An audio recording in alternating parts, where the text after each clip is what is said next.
I've been working with elders, seems like all my life. I mean, different groups of elders from different areas. Actually, last year I actually got to go on a trip with the local elders from this area, and that was really fantastic for me. I mean, I really got to know these people, got to know their stories, and just got to see the energy that these elders do have out here, and the stories that they have, and how passionate they are about their land council, their community, and about their family.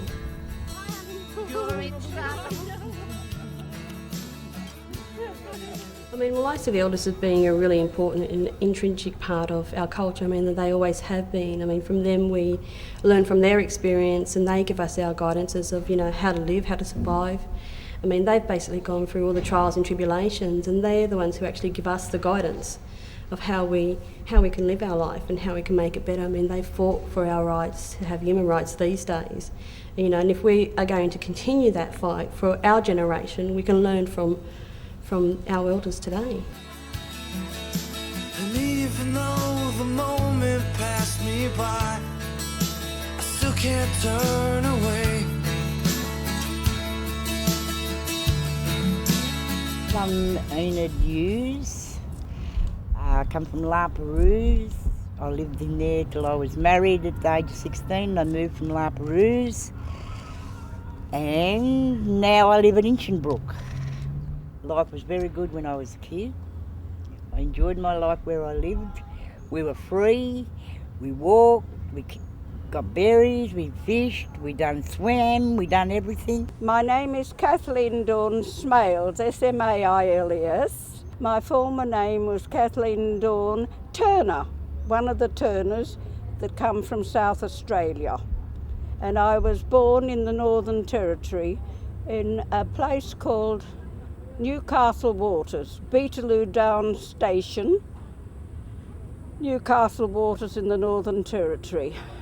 And I was taken away when I was 3 or 4, I'm not quite sure how old, and my sister was taken with me. And we went back to Boulia in northwest Queensland, and then we came down to Katoomba. And I was brought up in Katoomba by my white I call them mum and dad. These are really active elders in this community, and I guess through a lot of their hard times they've learnt to laugh at life. They've learnt to laugh at hard times, and they've built bonds with each other as well. And that's what you really sort of see when you see them interacting together, is that they've built bonds together, and and they've grown. Some of them have actually grown up together, or they've worked together, so they've got sort of funny sort of stories and lives about themselves.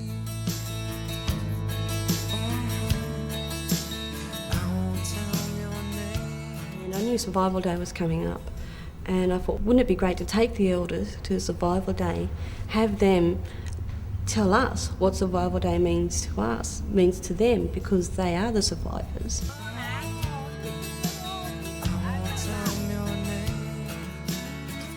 We're off to Survival Day at Brisbane Oval.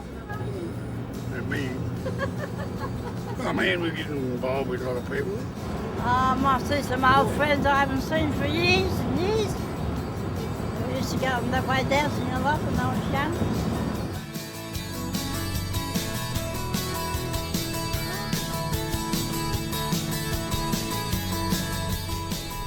I have to say, for me, Survival Day is about looking at our history, looking at how our people have survived in Australia.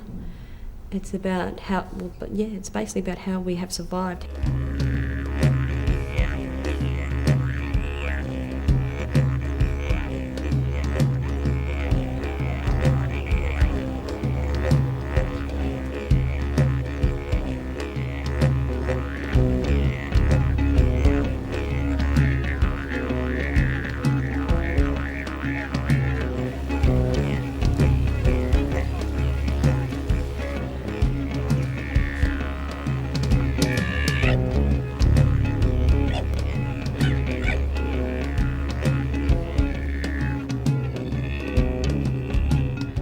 Well, Survival Day, is just like the survival of the Aboriginal people of Australia, surviving all those years you know, with the hardship they've been through and everything. And like when they come together on that survival day, it's like a big gathering, so they get together, people they haven't seen for ages, and they can sit down and have a yarn. And to me, yarning is a cultural thing.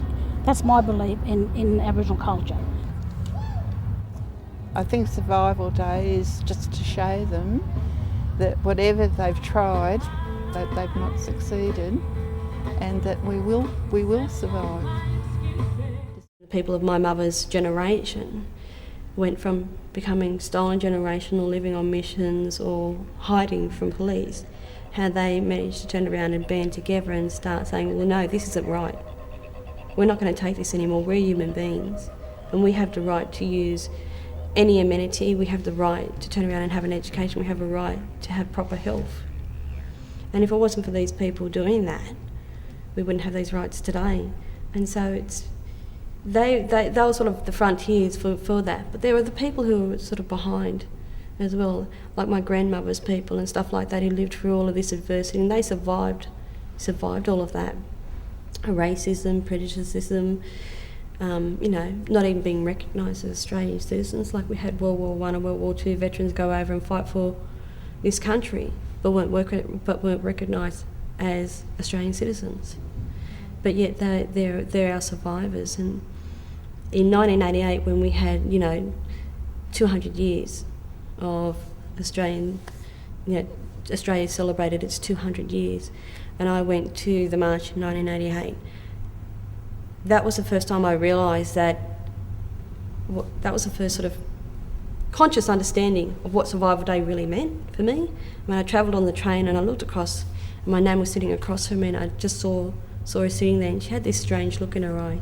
And then we got into Wynyard Station, we went down to Mrs Macquarie's chairs, we saw all the tall ships, and I was like, okay, yeah, well, they're all in their swing of celebrations, we've got to go down into the march now. And I remember running through Hyde Park to try and get down and join the march.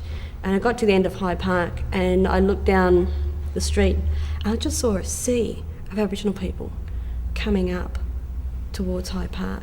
And it's the first time I've ever seen so many Koori fellas, Kooris, Murris, all, Torres Strait Islanders all together, turning around and celebrating Survival Day, which is what it is. It's the survival of our culture, the survival of our stories, it's survival of our elders and their struggles, and it's also about the survival of our future generation as well.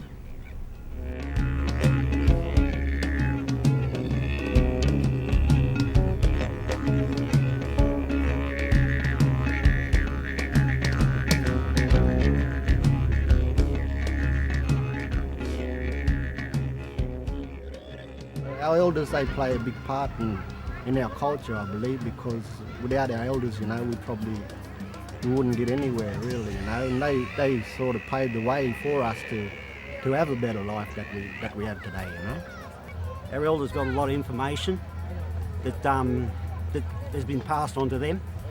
They know a lot about families' histories, about who your relatives are. They've been around like the community longer. They know the ins and outs, and they're there to support the younger generation, I suppose. Well, we need someone to look up to today, especially if they're doing the right things, to give the younger people role models, make them feel good about themselves. Oh, there's lots of reasons for them to, for us to have our elders around. One is for the history of and understanding of who we are, where we come from, our people. In the old days, the elders were like the voice of God speaking to us. They were the ones who gave us our laws and gave us direction, where we are to go, how we are to behave, and how we are to act, supposed to act within our society. They're the ones also that bring stability and security into the community, because they hold all that wisdom and understanding of how to live out a more fruitful life, a much more productive life, and because they've had so many experiences and so much knowledge there and so much wisdom. So they're just so important for us to draw from in terms of how we can navigate our own lives through some of the difficult times that we go through. So they are critical to our community.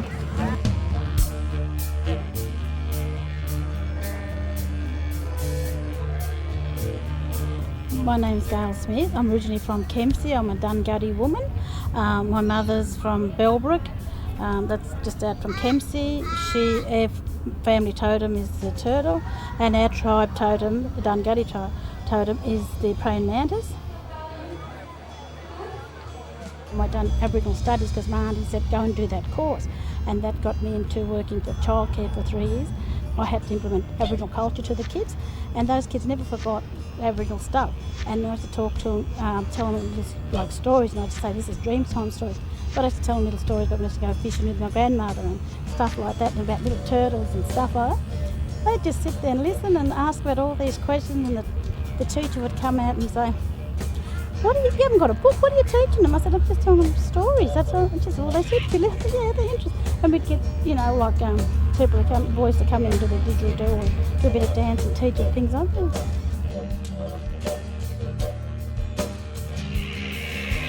You see, Aboriginal people didn't have the written form of language. I mean, the way that we taught our children was we teach them through dance, through art and through stories. And through those dances and through those arts and through those stories, you'd learn about hunting season, about how the men used to go out and hunt. Through the paintings, you'd see the images of the men hunting the kangaroos and the emus and the goannas. And through the stories, you'd hear about the adventures that these hunters would have when they were doing these stories. And so, in those days, they were very animated in the way that they'd tell those stories. And this is how we kept our history, was orally, and we'd pass it down from generation to generation. And so that way, when we still keep that today. I mean, a lot of our stuff isn't written down. A lot of our elders don't write it down. They pass on that oral history to their daughters, and their daughters pass it on to their daughters. And so we still try to maintain that today. Well, my name's Thelma Johnson. I was a Saunders before I was married, and I come from a little town. There's a mission station out at Karoona. It's about 19 miles out of Crindai. I grew up all right. We had our little school, and we were never taught anything like any Aboriginal stuff because they didn't believe in all that sort of stuff. Just what we learned was from my grandmothers. Education is our main thing for the children today. And for us to get into the preschool and go and tell our own stories to the schools where the little children are, because we don't have to, as Gail said, we don't have to read it out of a book. We got it all up here from what our parents has handed down to each one in our family. But we like to go around to the little schools, where the children are.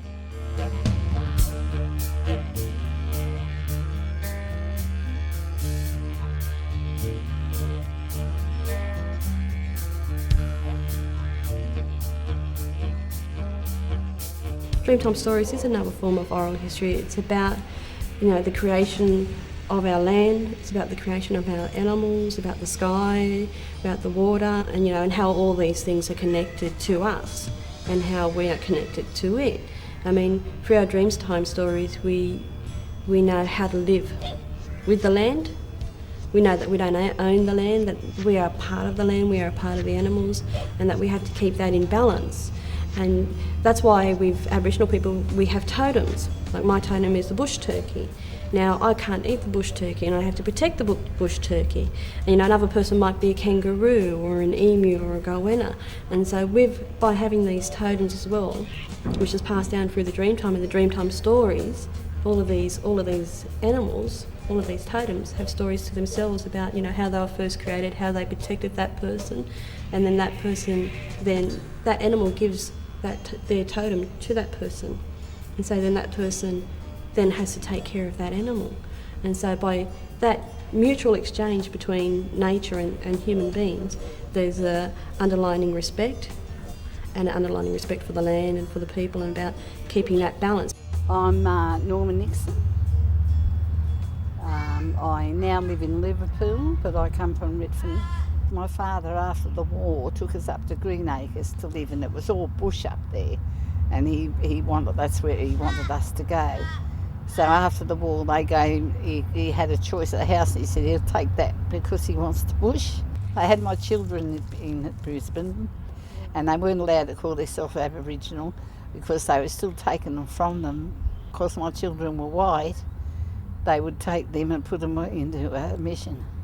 So I came back and brought my kids up the way they should have been brought up, as family, and with the family and as Aboriginals, and they've learned it, you know, right from the start.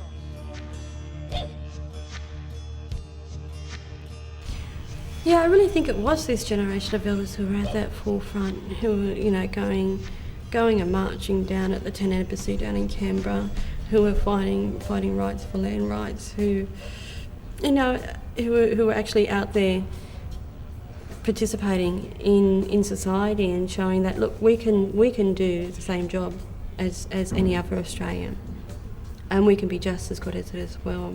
And so I think they were the ones who actually started making Australia change their mind about Aboriginal people, about the perspective of Aboriginal people, of who they are. And, you know, and this generation now is just sort of following on from that, and they're going further. I mean, we're getting doctors, we're getting nurses, we're getting lawyers, we're getting solicitors now, and they're all doing really great and successful. But it was from these people, this generation now, who were at the forefront fighting for those rights that enable us to take that next step, and hopefully the next generation will take that next step. Today, to get a job, you've got to have all these qualifications. If you haven't got them qualifications, they want experience. And you're 15, 16, you've never had no experience. This is where we want the education and the people to understand that our children must be have education as well as the other kids. I'd like to see young people take the opportunities that's given to them now, because they've got everything that we didn't have, and make the best of it. Well, any advice that I can give young people, when I was young, my mother instilled in me that I could have most things that I wanted, but nothing was going to come easy, and I would have to work for it. And if they do, and with the help that is now more available, they should be able to succeed. And some of the ones, like they talk about stolen generation, okay, we can move on from that, you know, that's happened. But you just can't live on that and welfare, and we've got to sort of get on with our lives and show them that we're as good as what they are. The elders, they're my friends, my sisters. And to me, we are all one. I think the advice that I would have for any young person is to turn around and sit down with an elder.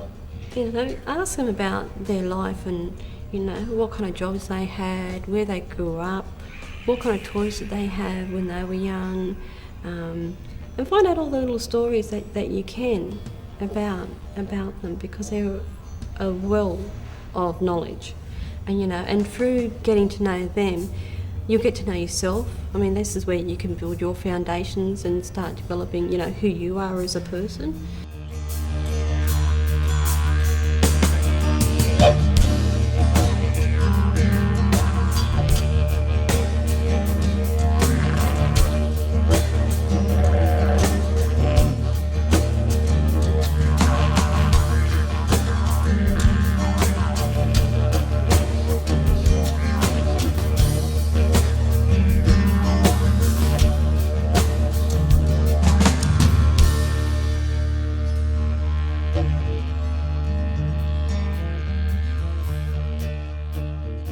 I feel as if I belong somewhere now. And I think that's absolutely wonderful to think I belonged, and they're all my sisters.